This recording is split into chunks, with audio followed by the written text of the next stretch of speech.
बिस्मिल्लाहिर्रहमानिर्रहीम। अस्सलाम वालेकुम। साइफर केस के बाद जो है मखसूस नशिस्तों वाला जो है वो केस भी लगने जा रहा है और उस केस के हवाले से भी जो है उसी तरह से बहस जारी है।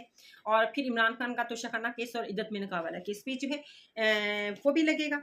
और फिर हम जो है अगर बात करें कि अगर साइफर केस का जो हमारे सामने फैसला आ गया और उसमें अगर अवामी राय को मलहूज़ ख़तर रखा जाए, देखा जाए तो अवामी राय जो है वो क्या कहती है।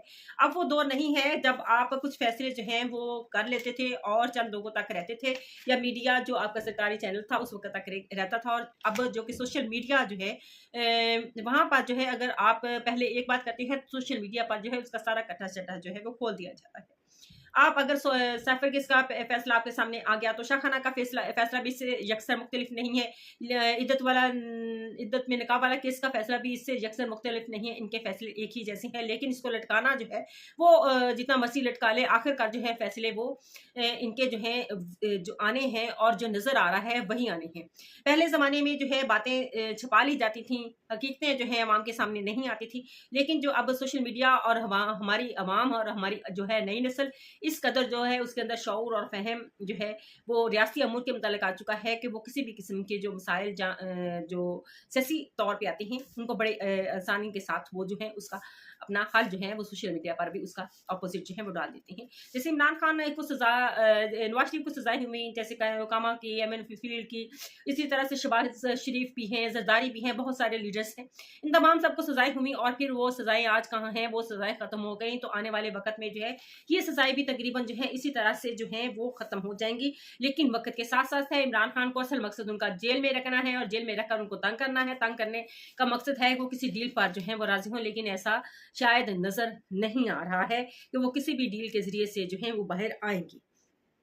अब जहाँ पे मखसूस नशिस्तों वाला मामला है तो इसके ऊपर आ जाए, हम बात करते हैं कि मखसूस नशिस्तों में जो है सबसे पहले तो जो है वो बल्ले का निशान छीन लेना जो है ये एक आपने पार्टी से निशान नहीं छीना है, बल्कि जो है दो तिहाई अक्सरियत जो है राय रखने वाली अवाम से उनका हक छीना है, हक इरादे छीना है। लेकिन इसके बावजूद जो है उस अवाम ने जो है अपना जो है हक इरादे इस्तेमाल किया। उन्होंने जो भी निशान थे उन पर जो है मोहरे साबित करके साबित किया कि वो किस हक में जो है, किसके हक में जो है फैसला देना चाहते हैं। और इन अगर हम हकीकत को तस्लीम नहीं करेंगे और झूठ पर जो है कायम रहेंगे तो हमारे हालात संभलने वाले नहीं हैं। जब तक कि हम असल हकायक को ना जान लें, असल हकायक को ना मान लें, हमारे लिए जो है वो मुश्किल है। जैसे बान जो आज बात कर रहे हैं कि उस वक़्त बल्ले का निशान नहीं छीनना चाहिए था और उनको उनकी जब पार्टी के अरकान थे वो अपने जब कागज़ात नामज़दगी जमा करवा रहे थे तो वो उसमें वाज़ेह तौर पर लिख रहे थे कि हमारा तल्लुक़ जो है तहरीक इंसाफ के साथ है। तो फिर जब बल्ले का निशान छीना और फिर किस तरह से आप किसी पार्टी की रुकनियत जो है वो ख़त्म करके और फिर उसको जो है मशवरा देते हैं कि वो किसी और पार्टी को जो है वो जॉइन कर सकते हैं। और जब ये मशवरा दिया जा रहा था तो उस वक़्त सुन्नी इत्तेहाद में ही शामिल करने का मशवरा क्यों दिया गया? जस्टिस अतम इनल्लाह के कुछ रिमार्क्स हैं, लेकिन ये रिमार्क्स जो है उस वक़्त फ़ायदेमंद होते तहरीक इंसाफ के लिए जो जब ज़रूरत थी तहरीक इंसाफ को। बगैर निशान के लड़वाया गया, फिर इनकी मखसूस नशिस्तें जो हैं दूसरी पार्टीज़ को जो हैं वो बाँट दी गई। और आज जब जो है तहरीक इंसाफ ने ये दायर कर रखा है इसके मुकदमा इसी सिलसिले में हम मखसूस नशिस्तों के बारे में, तो जो है फजल और रहमान जो है वो वैसे तो इनकलाब की बातें कर रहे हैं, बाहर निकल रहे हैं धरने के लिए और फिर जो है वोट जिनका हक है उनको दिया जाए। लेकिन यहाँ पे मखसूस नशिस्तों के मामले में जो है फजल और रहमान का अगर बयान आप देखें तो वो इंतहाई अपोजिट है। जो आजकल जो है मौलाना फजल और रहमान जो है वो कर रहे हैं, कहते हैं कि कभी भी इंसान की नेचर जो है कि nature can not be change. तो यही वाली हकीकत जो है मौलाना फजल रहमान के साथ है। और मौलाना फजल रहमान दीगर जमातें जो मखसूस नशिस्तें जो हैं उनके फैसले पर जो हैं वो तहरीक इंसाफ सुन्नी इत्तेहाद को दिए जाने की मुखालफत में है और मौलाना फजल रहमान भी उनके साथ हैं। और फिर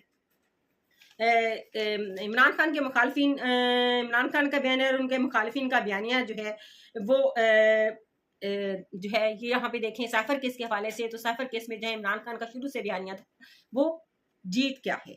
और जितना मर्जी ये जोर लगा ले, हकीकत जो है हकीकत सामने आकर ही रहती है और किसी को इसी ना किसी वक्त ये तमाम सब जो है वो सामने आ जाएगा।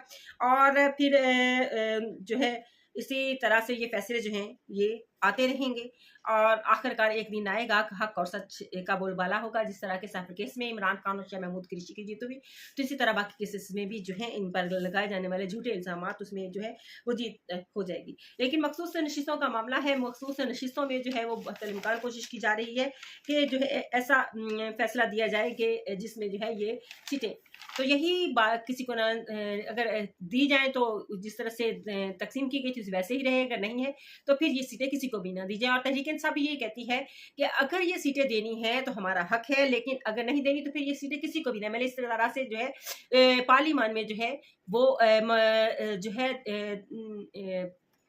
2/3 मेजॉरिटी जो है वो इस तरह से जो है हुकूमती अराकीन की जो है वो ख़त्म हो जाएगी।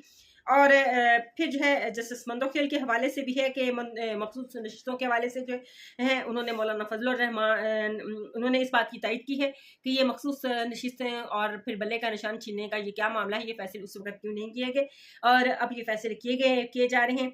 और इसी तरह से तहरीक इंसाफ के तमाम जो हैं अराकीन जो हैं वो उस वक़्त उनको क्यों नहीं बताया गया कि आप 3 दिन में जो है जब इलेक्शन होने जा रहे थे कि आप किसी ऐसी पार्टी में शमूलियत अख्तियार करें जिससे आपको जो है मखसूस नशिस्तें जो हैं वो मिल सकती हैं। उनको गलत मशवरा क्यों दिया गया, जस्टिस मंदोखेल का ये कहना था। और दुख इस बात का है, ये वो बातें हैं जो 8 फरवरी से पहले होनी थी लेकिन आज की जा रही हैं और आज इस तरह से ये बातें जो हैं वो जो है बहुत देर हो गई है इन बातों में। लेकिन जो है अब मखसूस नशिस्तों का फैसला अदालत के सामने है और अदालत को जो है अब सोच समझ कर जो है ये फैसला जो है देना होगा कि जिसमें जो है कोई फसाद ना हो, कोई दूसरी जमातों को एतराज़ ना हो। और फिर जो है अगर तो फैसला आता है काजी साहब की मर्जी के हवाले से तो फिर तो है इस के तहरीक इंसाफ के हक में नहीं होगा। और अगर जो है इसको मेरिट पर लाया जाता है तो ये इमरान खान यानी कि तहरीक इंसाफ के हक में होगा मखसूस नशिस्तों वाले जो है फैसला।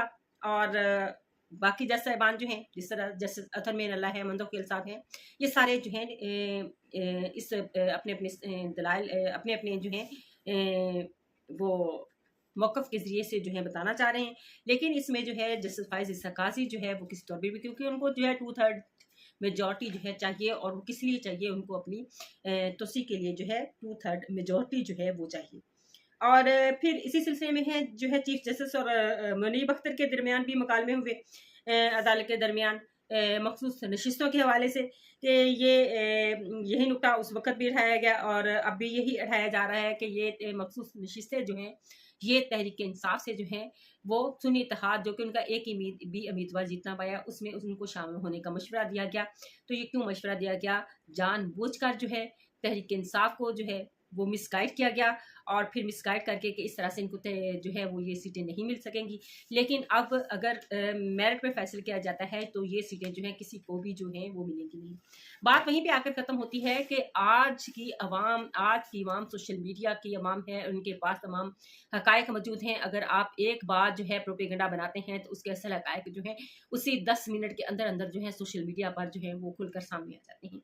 और हुकूमती अराकीन भी इसी वजह से सोशल मीडिया से खाइफ है कि इसके असल हक़ाइक़ जो हैं फौरी तौर पर सामने आ जाते हैं। ये 1971 या उससे पहले वाला दौर नहीं है जहाँ पर कुछ बातें जो हैं वो बता दी जाती थी और फिर उन्हीं बातों को जो है अमल के लोगों तक ये मालूमात जो हैं वो पहुँच ही नहीं पाती थी, जिस बिना पर जो है ये मामला जो हैं वो अपनी मर्ज़ी से हल कर लिए जाते थे। लेकिन आज जो है हुकूमत को, एस्टेब्लिशमेंट को, तमाम अदारों को जो है सोच समझ कर फैसले करने होंगे क्योंकि अवाम जो है वो इससे कानूनी मामलात से और सियासी मामलात से बहुत बाशऊर हो चुकी है और अवाम को पता है कि उन्होंने किस के रास्ते पर चलना है।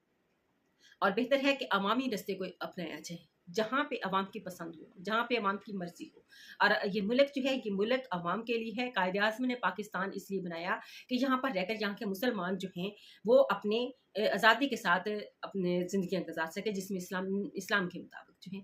लेकिन जहाँ पे अगर मुसलमानों को अपनी से सुख का सांस नहीं ले सकते, आज़ादी से ज़िंदगी नहीं गुज़ार सकते, उनकी आज़ादी राय पर जो है कदगन लगाई जा रही हैं, आज़ादी सहाफ़त पर कदगन लगाई जा रही हैं, उनके जो मुल्की अदारों के बारे में जो है मुख्तलिफ़ किस्म के फ़ैसले किए जाते हैं। तो इन बातों से जो है अगर जिस कदर हो सके परहेज़ किया जाए। ये मुल्क बड़ी मेहनत और कुर्बानियों से बना है और इस मुल्क को जो है आगे हमारी जो है इन्हीं नस्लों ने लेकर चलना है। तो लिहाज़ा अपने अंदर जो है इन अवाम की नफ़रत को ना बढ़ाएँ और ना ही ये अवाम जो है अपने अदारों के खिलाफ जो है वो किसी भी किस्म की नफरत को जो है वो उभारे। एक टेबल पर बैठे बात करें और मामलात को खुश असलूबी से जो है वो हल करने की कोशिश की जाए। इसी के साथ इजाज़त चाहूँगी। अल्लाह हाफिज़।